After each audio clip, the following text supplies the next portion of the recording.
यहाँ बेसब्री से इंतजार कर रहे थे। हम अपने राष्ट्रीय सचिव सुशील पासी जी से आग्रह करना चाहूंगा कि आपके बीच आकर के चंद शब्द रखे। एक बार सुशील पासी जी के लिए ताली से स्वागत किया जाए। हमारे बीच में समस्तीपुर के जिला अध्यक्ष आदरणीय अबू तमीम जी और हमारे राजस्थान से पधारे इस समस्तीपुर के कोऑर्डिनेटर भाई दयाल साहब और हमारे बीच में मधुबनी से आए सुबोध मंडल जी और हमारे उनके सभी साथी। मैं सुबह यहाँ पर मुझे 10 बजे आना था, मैं काफी देर से पहुंचा हूं और आज की जो डेट हमने रखी थी वो हमारे रामशंकर यादव जी ने अपने हसनपुर के लिए, जहां पर लगभग 5000 लोगों को इकट्ठा करके महिला न्याय सम्मेलन आयोजित किया था। मैं पहले वहां गया और मुझे खुशी हुई कि रोसड़ा के साथियों ने बिना किसी सूचना के हमारे जिला अध्यक्ष जी के निर्देश पर आपने हमारा रोसड़ा में भी संबोधन कराने के लिए और आप सबको इकट्ठा करने के लिए आमंत्रित किया। इसके लिए मैं आपको दिल से संबोधन कर रहा हूं और दिल से आभारी हूं। जगह जगह पर जिला अध्यक्ष जी ने अपने प्रखंड अध्यक्षों की टीम के साथ हमारा स्वागत किया, इसी वजह से थोड़ा मैं लेट पहुंचा हूं। लेकिन ये जो लड़ाई है वो केवल विधायक बनाने की लड़ाई नहीं है और हमको समस्तीपुर से शिकायत है। शिकायत इसलिए है कि मैं समस्तीपुर बार बार आ रहा हूं। 2 बार हमको जिला अध्यक्ष जी ने बुलाया, इस बार मैं फिर आया और आगे मैं फिर आऊंगा। समस्तीपुर में पिछली बार आपको 1 सीट मिली और यही वो सीट है रोसड़ा, जो कांग्रेस के गठबंधन में सीट आपको मिली, लेकिन आपको जीतने का मौका नहीं मिला। फिर उसके बाद लोकसभा का मौका मिला, आप लोकसभा भी नहीं जीते। तो समस्तीपुर के लोगों से मैं गांव-गांव, गली-गली इसलिए जाना चाहता हूं कि समस्तीपुर में 10 विधानसभा हैं और 10 की 10 सीट जब तक इंडिया गठबंधन की जीत कर नहीं पहुंचेगी तब तक इंडिया गठबंधन की सरकार नहीं बन पाएगी। और ये 10 की 10 सीट जीतने के लिए मैं आप सबके बीच में लगातार रहूंगा। वो इसलिए कि हमको सरकार बनानी है और सरकार हम क्यों बनाना चाहते हैं, क्योंकि जब सरकार कांग्रेस की बनती है, कांग्रेस के बलबूते बनती है, कांग्रेस के गठबंधन से बनती है, तो जनता को न्याय मिलता है, महिलाओं को न्याय मिलता है, नारियों को न्याय मिलेगा। और जैसा कि मैंने कहा कि पूरे बिहार में महिलाओं को जब तक न्याय नहीं मिलेगा तब तक बिहार शक्तिशाली नहीं बन सकता है। और उसके लिए हमारी नेता आदरणीय प्रियंका गांधी जी ने और जननायक राहुल गांधी जी ने कहा कि बिहार की एक एक महिला को 2500 रुपया हर महीना देने का काम करेंगे। वो क्यों देने का काम करेंगे? क्योंकि भारतीय जनता पार्टी ने गरीब लोगों को ठगने का काम किया। उसने 1 पैसा किसी को नहीं दिया, बल्कि आपसे पैसा लेने का काम किया। अभी हमारे साथी कह रहे थे कि 5 किलो आपको राशन मिल रहा है। अरे भाई 5 किलो राशन कितने का होगा? अगर 25 रुपए किलो भी चावल होगा तो 25 चौको 100 रुपए का हुआ। और 1 किलो अगर गेहूं मिला तो 125 का हो गया। 125 रुपया दे करके तुम्हारी आंत से पैसा ले रहा है। जरा याद करो, अगर 2014 से पहले जो बिजली का बिल होता था, आज देखो वो बिजली का बिल कहां पहुंच गया है। आप देखो कि जो आपका 14 से पहले जो आपको गैस सिलेंडर मिलता था वो 400 रुपए का भरा हुआ सिलेंडर मिलता था और सब्सिडी और उसमें खाते में जाती थी। आज वही सिलेंडर गरीब महिला 1200 रुपए के लेती है और हर महिला तो भरा भी नहीं पा रही है। आप जरा कल्पना करो कि क्या गेहूं और चावल से किसी की रसोईया बन सकती है? अरे भाई, उस रसोईया के लिए निश्चित तौर पर दाल की जरूरत होगी, सब्जी की जरूरत होगी, आपको हर नमक की जरूरत होगी और इतने से ही भोजन नहीं बनता है, आपको उसमें कड़वा तेल की भी जरूरत पड़ेगी। तो जानबूझ करके एक तरफ आप से आपसे पैसा ले रहे हैं, आप किसी भी थाने में चले जाओ, आप किसी भी कार्यालय में चले जाओ, जब तक आप किसी अधिकारी और कर्मचारी की जेब नहीं गर्म कर देते तब तक आपको न्याय नहीं मिल सकता है। यानी 125 रुपया दे करके ये बिहार की सरकार गरीब लोगों के साथ किस तरह से जुल्म कर रही है, इसको हमको आपको समझने की जरूरत है। और आज मोदी जी बिहार में बार बार आएंगे, वो आपसे ये नहीं कहेंगे कि 10 साल से हम सरकार में हैं तो ये जो गैस सिलेंडर है वो तो दिल्ली के सरकार का है। मोदी जी चाहे तो पूरे देश के लोगों को 400 रुपए का वो भरा हुआ सिलेंडर दे सकते हैं, लेकिन पूरे देश में किसी को नहीं देते।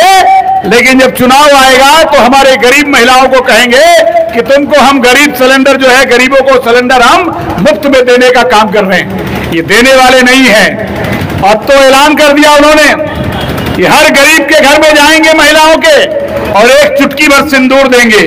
ये बिहार की महिलाओं का अपमान है। आप मुझे बताओ, इस देश में सिंदूर कौन देता है? हमारे भारत की संस्कृति है, उसका पति चाहे गरीब हो और चाहे मजदूर हो, चाहे झुग्गी झोपड़ी में रखता हो, लेकिन हर मजदूर अपनी पत्नी को अपनी मेहनत की कमाई से सिंदूर लेकर देता है। दुनिया में कोई ऐसा आदमी नहीं है।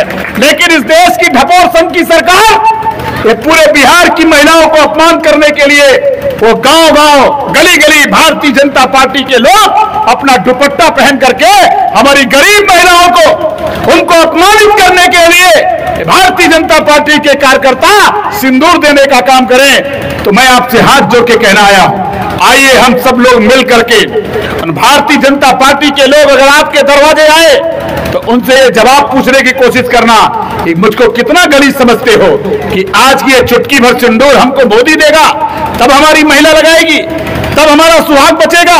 ये इस तरह का जो अपमान करने का काम किया, जो काम इस सरकार को करना चाहिए था उसने वो काम नहीं किया। आज वहां पर कश्मीर के बॉर्डर पर जो 2000 लोग जिनकी सुरक्षा के साथ खिलवाड़ किया गया, उनको जानबूझ करके मरने के लिए छोड़ दिया गया। प्रधानमंत्री को जाना था, उन्होंने कैंसिल कर दिया। कुछ दिन पहले अमित शाह जाते हैं और चौकी वहां जो पुलिस की सुरक्षा में लगी थी उसको हटा देने का काम किया। मेरे मित्रों, ये सवाल इस देश की जनता पूछेगी कि बताओ, इस देश की सुरक्षा की जिम्मेदारी तुम्हारी है कि नहीं है? और सुरक्षा की जिम्मेदारी जब तुम्हारी थी तो इस सेना के लोग अगर हमारे लिए लड़ सकते हैं तो बताओ, ये जो गृह मंत्री की जिम्मेदारी थी उसने क्यों नहीं इस देश की जनता की सुरक्षा करने का काम किया? इसलिए मेरे मित्रों, ढपोर संघ की सरकार अब बिहार की जनता को ठगने के लिए जय बार आते हैं तब बार कहते हैं कि हम आपको 1 लाख करोड़ रुपए देने चाहते हैं। न जाने कौन खा गया 1 लाख करोड़ रुपया। अगर 1,30,00,000 करोड़ रुपया, 1 लाख करोड़ रुपया अगर मोदी सरकार ने भेजा तो उसको कौन खा गया? ये बिहार की जनता पूछना चाहती है। इसलिए मेरे मित्रों, मैं आपसे कहना चाहता हूं, अब बिहार की जनता इंडिया गठबंधन की सरकार बनाना चाहती है। इसलिए मैं आपसे कहना चाहता हूं कि कांग्रेस की सरकार जब बनेगी तो हर महिला को 2,500 रुपया उसके हर खाते में हर महीने पहुंचेगा। और हमारी कोई भी महिला अगर किसी बस से यात्रा करेगी तो उसको किराया नहीं देना पड़ेगा, सरकार किराया देगी। हमारी बहन बेटियां किराया देने का काम नहीं करेंगी। जिनके पास घर नहीं होगा उनको घर देने का काम करेंगे, और जिनके पास खाने कमाने का जरिया नहीं है और अगर वो भूमिहीन है, उनके पास जमीन नहीं है, तो जमीन भी देने का काम ये हमारी इंडिया गठबंधन की सरकार करेगी। इसलिए हम आपसे कहना चाहते हैं, अगर आप अपने बच्चों को पढ़ाना चाहते हैं, आप चाहते हो कि सरकारी स्कूल में मास्टर हो, आप चाहते हो कि सरकारी स्कूल में व्यवस्था हो, तो आपको कांग्रेस की सरकार बनानी होगी। अगर आप चाहते हो कि सरकारी अस्पताल हो, जहां पर सरकारी डॉक्टर हो, जहां पर सरकारी दवा हो, जहां पर अल्ट्रासाउंड हो, जहां पर जांच की मशीन हो, अगर ये काम सरकारी होगा तो हर गरीब को जो है इलाज मिल जाएगा। लेकिन ये सरकार नहीं चाहती है। ये सरकार कहती है कि नहीं, सरकारी अस्पताल नहीं होना चाहिए, बड़े बड़े पूंजीपतियों का अस्पताल होना चाहिए। और पूंजीपति का जहां अस्पताल होगा तो बगैर पैसे के वहां पर इलाज नहीं होगा। गरीब से गरीब आदमी इलाज कराने के लिए अपना खेत बेच लेगा, या इलाज कराने के लिए वो किसी से कर्जा ले लेगा, और कर्जा भरने के लिए फिर हमारा बेटा, हमारा लड़का वो दिल्ली जाएगा, किसके लिए? 10,000 15,000 की नौकरी करने के लिए वो पंजाब जाने का काम करेगा, राजस्थान जाने का काम करेगा। इसलिए मेरे तो आपसे कहना चाहता हूं, आइए हम बिहार की तस्वीर को बदलते हैं। आपने कभी देखा कि राजस्थान का आदमी कभी बिहार में काम करते हुए आपने देखा? कभी आपने कभी देखा कि पंजाब का आदमी कभी बिहार में आया हो, आपसे नौकरी मांग रहा हो? आपने कभी देखा कि कर्नाटक का आदमी आया हो और आपसे कह रहा हो कि हमको नौकरी दे दो? कभी आपने सुना कि हरियाणा का आदमी आपसे नौकरी मांग रहा है? आपने कभी सुना कि देश के कोने कोने से आकर कह रहा हो कि नहीं हमको बिहार में नौकरी दे दो? लेकिन हमारे बिहार के नौजवानों को चूंकि यहां काम नहीं मिलता है तो वो राजस्थान जाते हैं, वो दिल्ली जाते हैं, पंजाब जाते हैं और राजस्थान पहुंच करके, इसलिए हम आपसे कहना चाहते हैं, आइए इस बिहार की सरकार को बदल दें और बदल कर अपने नौजवानों की सरकार बनाने के लिए कि सबको, युवा को न्याय मिले, महिलाओं को न्याय मिले, तो कांग्रेस की तरफ हमको आपको जुड़ना होगा। और ये बहुत मेहनत का काम नहीं है। अगर सुशील पासी राष्ट्रीय सचिव होकर के बिहार के गली गली कूले कूले में जा सकता है, हर प्रखंड में जा सकता है, तो क्या आप अपने घर के बगल में नहीं जा पाओगे? जाओगे कि नहीं जाओगे? ईमानदारी से बताओ। और ईमानदारी से बताओ कि तुम्हारे घर में झंडा लगा है कि नहीं लगा है? कितने लोगों को लगा झंडा?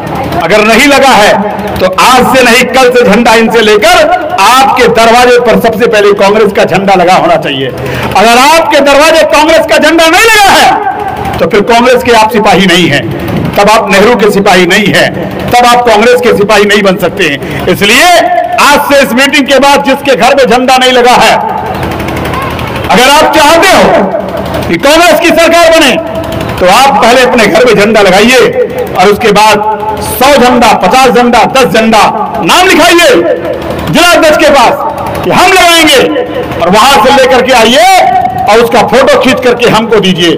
और मैं आपको विश्वास दिलाना चाहता हूं, टिकट किसी एक को मिलेगा, विधायक कोई एक बनेगा, लेकिन जैसे ही कांग्रेस की सरकार बनेगी, जिसने कांग्रेस की सरकार बनाने में अपना पसीना बहाया होगा, ये सुशील पासी आपको वचन देता है कि आपके साथ न्याय करने का काम करेगा, आपके साथ खड़ा होने का काम करेगा। ये बहुत बड़ा काम नहीं है। अगर 2,500 रुपया हम चाहते हैं तो हर महिला को रजिस्ट्रेशन कराना होगा, मिस कॉल मारना होगा। वो मिस कॉल मारोगे राहुल गांधी के पास पहुंच जाएगा, वो मिस कॉल मारोगे प्रियंका गांधी के पास पहुंचेगा, वो मिस कॉल मारोगे सुशील पासी के पास पहुंच जाएगा। इसलिए हम आपसे कहना चाहते हैं कि रौसरा में जाइए, गांव गांव गली गली में पहुंचिए, इसकी चिंता मत करिए। इसलिए आपसे कहना चाहता हूं, आप एक सीट के लिए झगड़ा कर रहे हैं, हम तो चाहते हैं कि 10 में से जितना आपका हिस्सा है उससे ज्यादा आपको जो है हम आपके समस्तीपुर में देने का काम करेंगे। लेकिन उसके लिए काम तो करना पड़ेगा। अगर काम नहीं किया है, काम करेंगे तब न समझ में आएगा। पिछली बार आपको एक सीट मिली, आपको आपका खाता नहीं खुला। मधुबनी के लोग बैठे हैं, इनके यहां भी खाता नहीं खुला है। अभी जा रहा हूं रात में पश्चिम चंपारण, वहां भी खाता नहीं खुला है। हमको तो वहां भेजा गया जहां पिछली बार खाता नहीं खुला है, वही हमको प्रभारी बना दिया गया है। इसलिए मैं आपसे कहना चाहता हूं, अब समस्तीपुर में जब तक कांग्रेस की और गठबंधन की सरकार नहीं बनेगी, जितनी बार बुलाओगे उतनी बार समस्तीपुर के मैं प्रखंडों में पहुंचूंगा, यह मैं आपको विश्वास दिलाना चाहता हूं। और भारतीय जनता पार्टी का खाता नहीं खुलना चाहिए, क्योंकि लोकसभा में आपने जिसको मौका दिया वो लौट करके गरीबों की बात नहीं कर रहे हैं, हमको बांटने की बात की गई। आज अनुसूचित जाति के लोग, वो चाहे चमार बिरादरी के लोग हो, चाहे पासी हो, चाहे दुसाध हो, चाहे आपके मुसहर जाति के हो, चाहे वाल्मीकि जाति के हो, चाहे धोबी बिरादरी के लोग हो, चाहे कोरी हो, चाहे खटिक हो, चाहे डोम हो, चाहे मेहतर हो, इन सारी जातियों को आपस में बांटने का काम किया। क्यों बांटने का काम किया? ताकि आपकी पहचान खत्म हो जाए। इसलिए हम आपसे कहना चाहते हैं, जब एकजुट हो रहोगे तो एकजुट होकर के आप कांग्रेस की सरकार को वापस ले आओगे। पहले हम बचते नहीं थे, हम केवल हाथ का पंजा देखते थे, हम ये नहीं देखते थे। और आज क्या होता है, हमारे आपके समाज के नेता के नाम पर उनका तो भला हो जाता है, उनको तो लाल बत्ती मिल जाती है। मुसहर जाति के नेता को लाल बत्ती मिल गई, लेकिन बिहार में किसी मुसहर को एक मकान नहीं मिला है। किसी मुसहर को जो है शमशान जहां लाश जलाते हैं उसके लिए उसकी जमीन बिहार में नहीं है। मुसहर जाति के लोग अगर अपनी लाश को जलाना चाहे तो बिहार वो धरती है कि मुसहर के लोगों के लिए जमीन पर जो है उनके लिए शमशान की जमीन देने का काम इस सरकार ने कभी नहीं किया। इसलिए मेरे मित्रों आपसे कहना चाहता हूं, आप किसी भी जाति के हो लेकिन एकजुट होकर के अगर हाथ के पंजे पर आप बटन दबाना शुरू करोगे तो आप सबको मिल करके आपको नौकरी मिलेगी, आपको ठेका मिलेगा, आपको पट्टा मिलेगा, आपको लाइसेंस मिलेगा, आपको काम मिलेगा और आपको न्याय मिलेगा। इन्हीं उम्मीद के साथ कि आप सब लोग मिल करके कांग्रेस की सरकार बना करके इंडिया गठबंधन की सरकार बनाएंगे। बहुत बहुत धन्यवाद। जय हिंद, जय कांग्रेस। और हमारे बीच